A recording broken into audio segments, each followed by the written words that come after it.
Order! Order! You are an incorrigible delinquent at times. Behave yourself, man!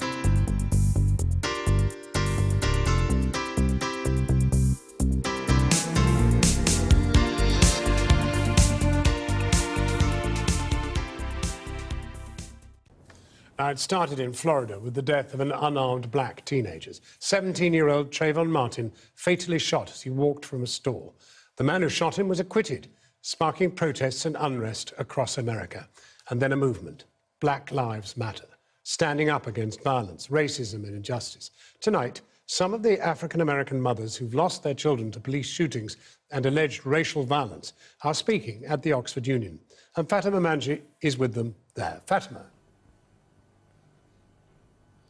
Yes, John, I'm here at the Oxford Union with two women who are about to make a case for Black Lives Matter. And they became involved with the movement, not just because they believed in the ideals of it, but because they personally were affected by police violence and racial violence in the USA. They are known as the mothers of the movement, and we're going to be hearing from them in a little while, the mothers of Trayvon Martin and Sandra Bland. But first of all, let's look back on a movement that began in response to the death of one young man and later became a global movement. Keep on walking, keep on talking, marching to the kingdom. They seek a world where black lives are no longer systematically targeted. Black Lives Matter grew out of protests in 2012 after the man who killed 17-year-old Trayvon Martin was acquitted. It sparked a mass movement in the US, campaigning against the deaths of African Americans at the hands of police and for racial justice. Our young men and women are being murdered. This is what we need our officials to recognize. It's inspired other movements, including here in the UK. Activists here point to racial inequalities in education and the criminal justice system. But a recent climate change protest was controversial, with critics saying Black Lives Matter as a movement isn't quite relevant for the UK. Deray McKesson is one of the most prominent faces from the original US-based movement. He built up a huge global following on social media and believes Black Lives Matter has resonance in Britain too. We took him to meet a senior black MP. I think one of the challenges as a kind of campaigner, as an organiser, is mandate. Black Lives Matter UK came out of nowhere and wasn't something that many people were necessarily aware of. And you had this organisation here in the UK which seemed quite different actually in some senses from the US organisation in terms of awareness, support it was commanding, purporting to speak for many of my black constituents. And they're like, who are these people? And then they switched on the TV, and whether it was lying in the middle of a motorway or stopping flights from taking off at an airport, we're seeing people, often who weren't actually black people, saying that I'm speaking for you.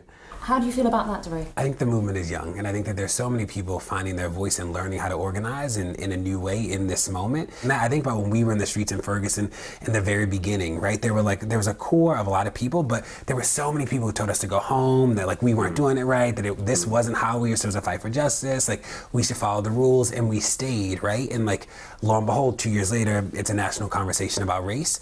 I think the challenge in many respects, if you want to affect change in this place, is you have to show that it's not just good for the black community, it's good for all of us, and build a big, sense of what the common good is in the UK. And that if we really want to build a fairer, more equal world, we can only do it working together instead of having different communities pitted against each other, which is the problem with the people arguing for Brexit in the UK and the problem with President Trump. Because he says, and they say, President-elect Trump, sorry, it's going to come, I'm afraid. No. But, is that they think the way to kind of build a better tomorrow for our countries is by othering people and setting groups against each other.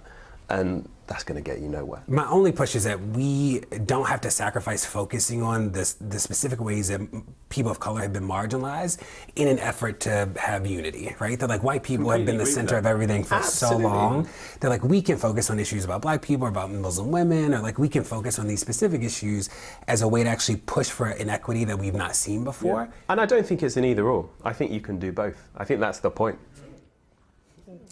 Well, I'm here now with Sabrina Fulton, the mother of Trayvon Martin, whose death, of course, began the Black Lives Matter movement, and also Geneva Roadville, the mother of Sandra Bland, a 28-year-old who initially came into contact with the police because of an apparent traffic violation, but then was later found dead in her police cell, and that was in July 2015. Sabrina, can I come to you first of all? You endorsed Hillary Clinton, you stood up there and you said this was about saving our children. Trayvon was obviously at risk. Are you now worried that more young men like him are at risk?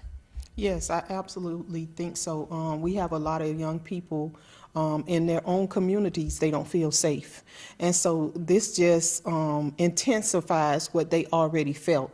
And so now you have a lot of people who feel that they're entitled to take upon action on somebody else just senselessly, you know, and it just feels so unfair. It feels like, you know, like the world has shifted and we don't know in what direction. And so, you know, our young people, we have to make sure they stay encouraged, you know.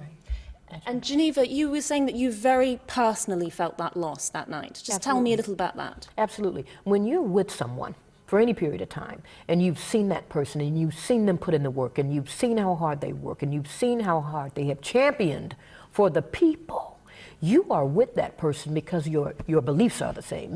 You're pulling for that person because, yes, I can stand behind you because I know you're really going to make a change. Not for just one group of people, but for an entire group of people. And so when you see that individual take a hit the way that Secretary Clinton took a hit, you feel like, well, that's family. And that felt like that was a loss in the family. That's what it felt like. But you ladies stood up there and you made a powerful case for Hillary Clinton.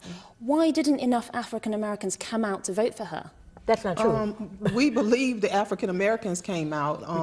I think the percentage in white women didn't come out to support Hillary.